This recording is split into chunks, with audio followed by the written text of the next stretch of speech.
And just as a side thing, before I go to the three keys, most of what we do in this world is strategic in nature. If you're building a business, if you're trying to get promotions in your work, if you're trying to build a life, especially in the Western world, it's not fear that will help you. What will help you is to think clearly, think long term, think strategically, connect with the right people, leverage your network, understand which information is reliable, pivot quickly.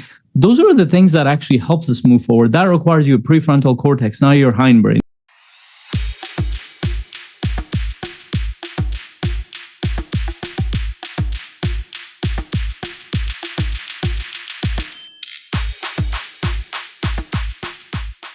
And this is one of my favorite things to do is to learn something and apply it, and then see how I can help people move forward with that. And this is last week I went through an intensive. I went through a whole coaching process myself as a coach, and I learned a few key things that were important for me to understand as a leader, as a business owner. So I'm bringing a small portion of that. I think that will be useful for everybody here in this training session and the group coaching session, but I'll talk about that. And the topic I wanted to go towards is uncertainty.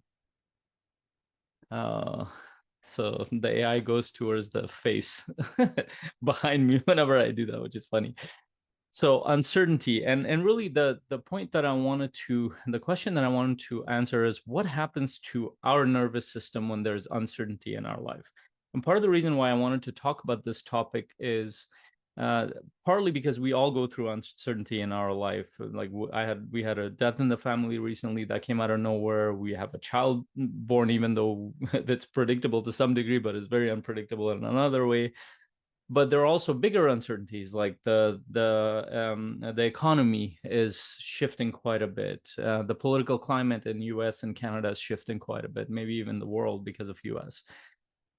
Lots of things are coming around that we don't know how to respond to, and usually when bigger things happen, everybody gets affected. Usually one of the first things that come in the picture is uncertainty, and uncertainty translates to fear for most people.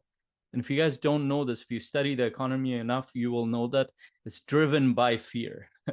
Those who are in the investing world, those who are in the world of money, they know that the economy is completely driven by fear.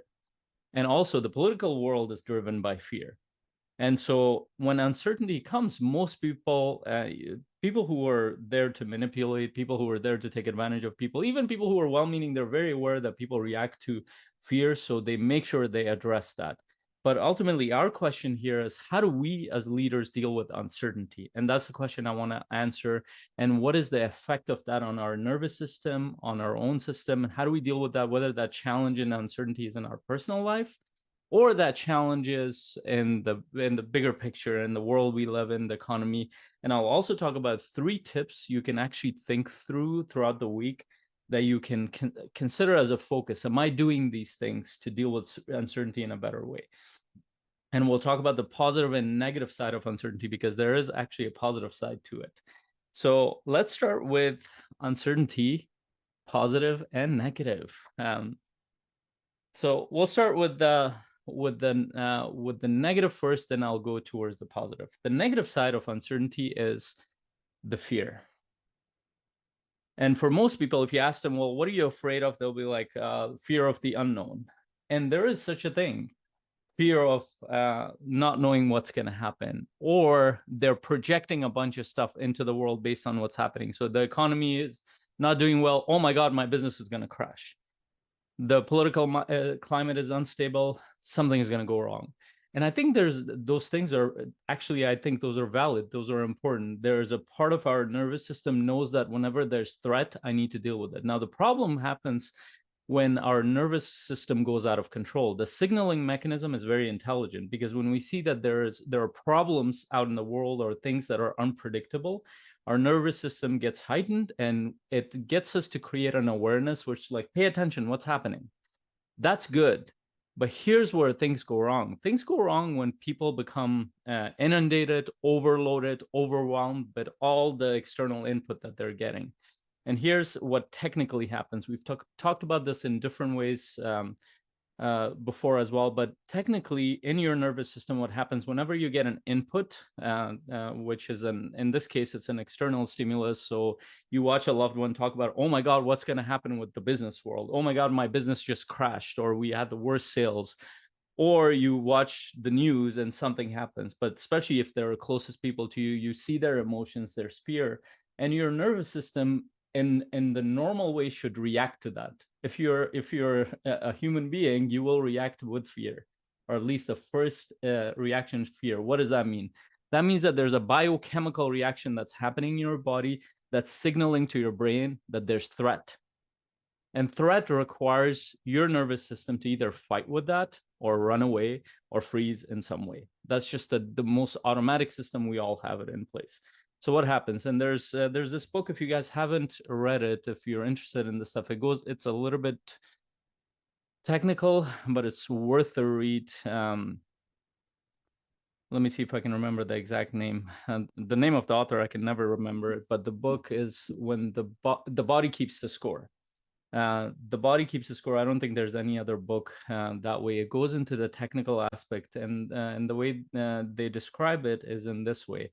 Whenever we get an input, when our nervous system has milliseconds, a very short time to decide whether we go into fear mode or conscious mode. And the way they describe it, we take either a high road or a low road. The low road goes to our hindbrain.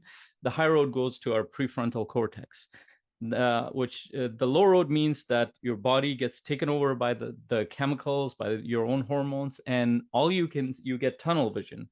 If you've ever been in fear mode, or if you've ever seen like somebody about to get hit by a car, it's like your child, or you see a wild animal around, or somebody is threatening you in some way, you notice that your body's tensing up, your muscles are tensing up. So it means that energy goes to your limbs, away from your immune system to your limbs.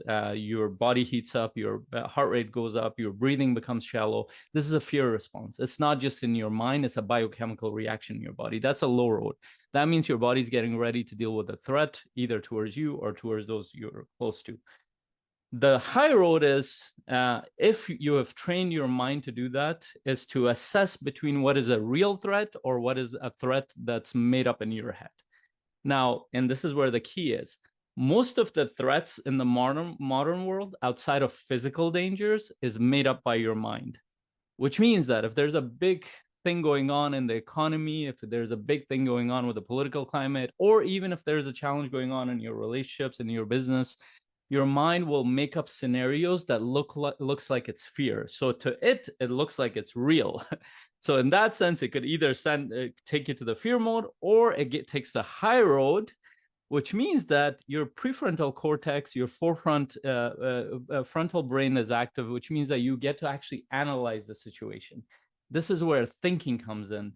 Instead of responding emotionally, you're actually analyzing and thinking about it. Now, by the way, even in a thinking process, there are emotions involved. But if you remember, we walked through a process called, we talked about two states. There's rest and digest versus fight or flight. Rest and digest is when you're at peace, when you're calm, when you're relaxed, you're breathing normally. That's when you can actually think more clearly.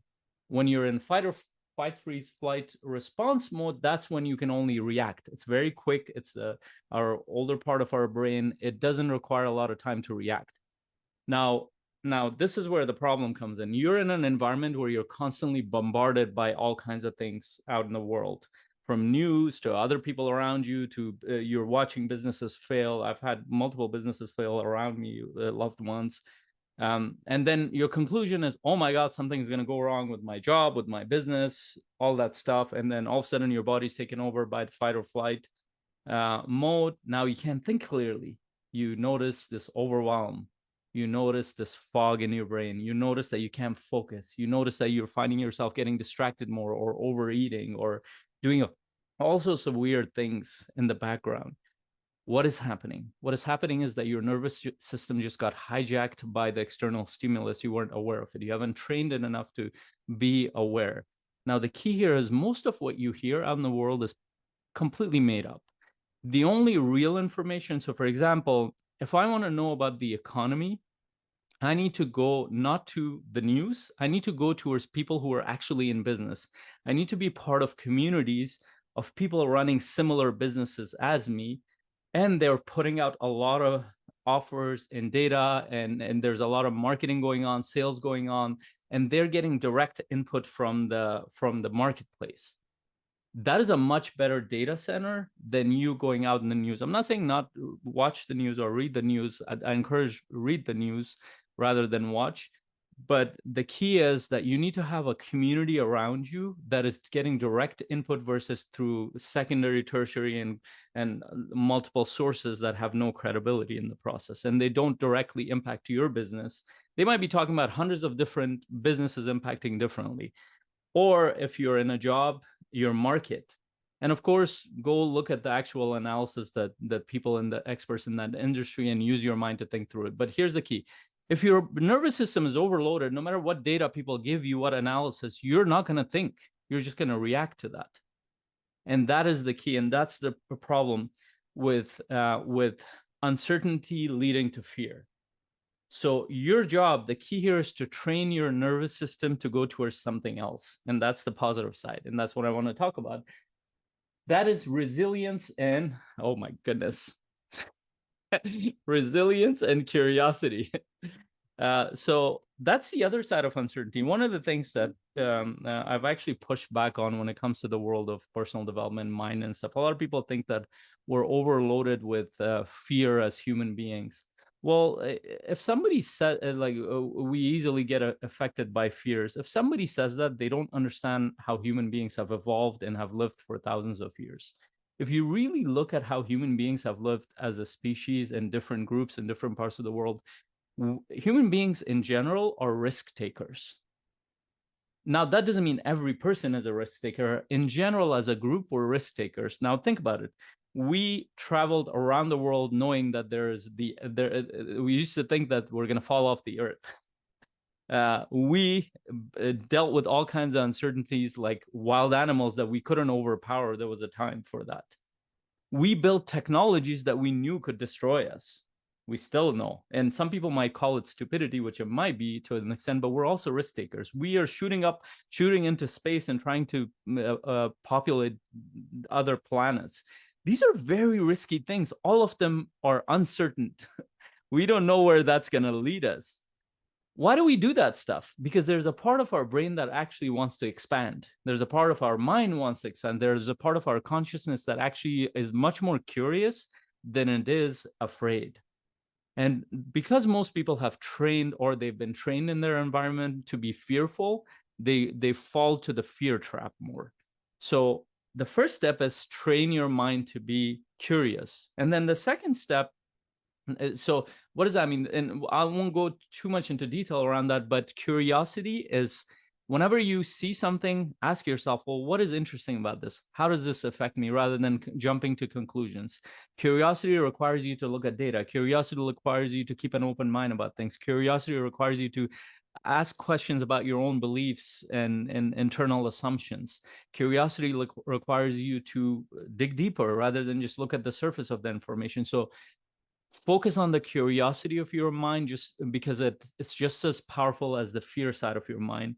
And then there's another part of our consciousness that develops actually out of fear, resilience, not out of fear, but out of, I would say, out of adversity. Whenever we go through these kind of times, whether it's a global challenge and the economy, and those are real things. For example, if there's uncertainty in the economy, if there's inflation, if there are problems with specific businesses and multiple businesses, at this point, I think it's true, because I've felt it in my business too. That means that there's that uncertainty has the potential to push you towards resilience, because there's an adversity happening, which means that it forces you to train your nervous system to deal with a high level of uncertainty. So there's a potential for you to grow, or push your mind to grow in these uncertain times. Most people shrink back, but my stance in this is, how do I create better awareness, better skill sets, better network? And I'll talk about that, so I can deal with the uncertainty in the bigger picture, because I don't know what's going to happen. To be honest, it could go either way.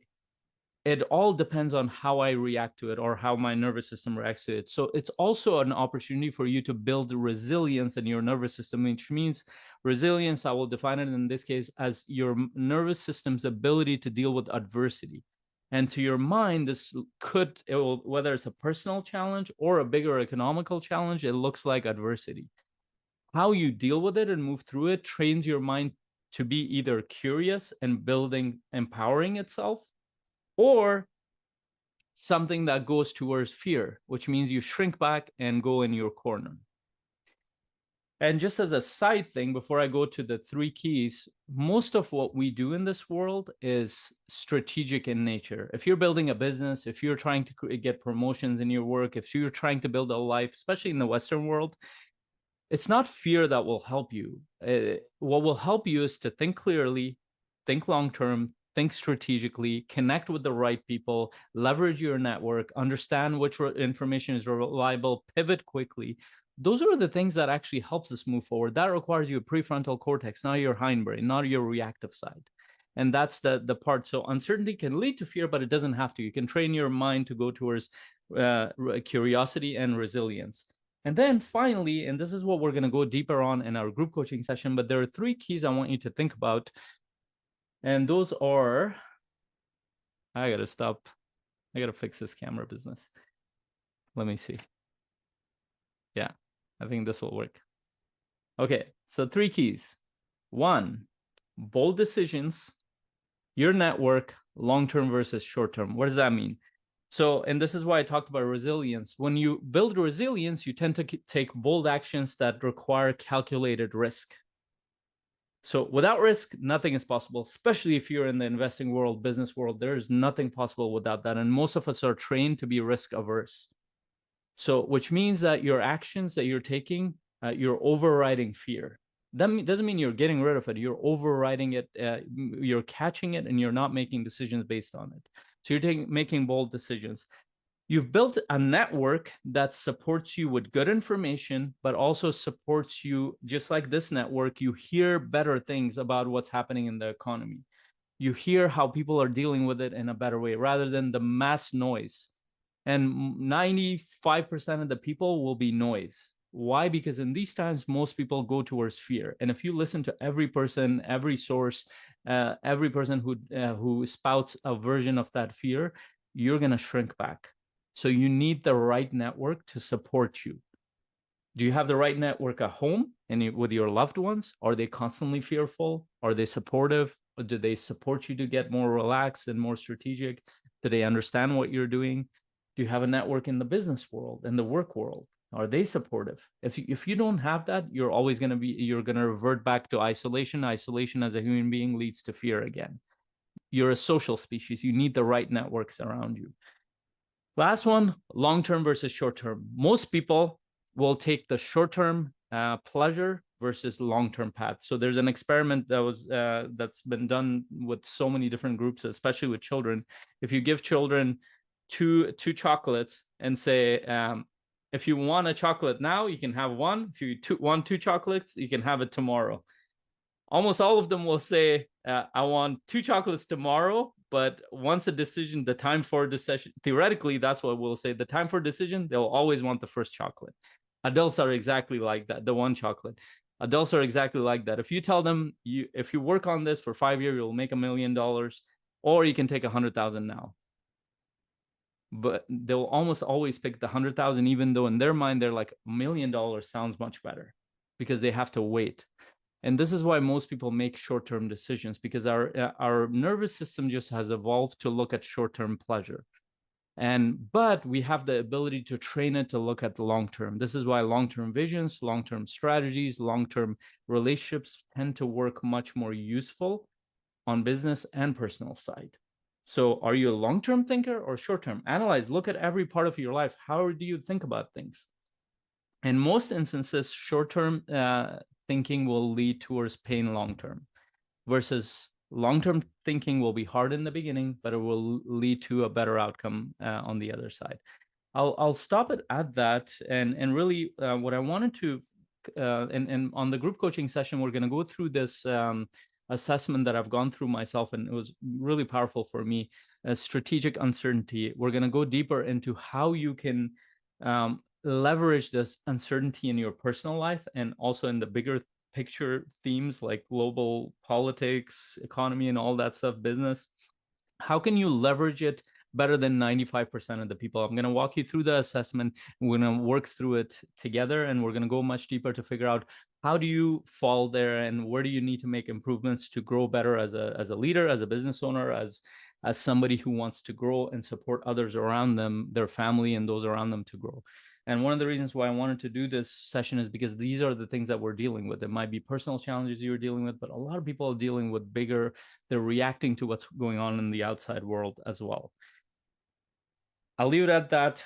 If you enjoyed that video, make sure you click on this video or this video. It will serve you to move your growth journey forward. I'll see you in the next video. Bye.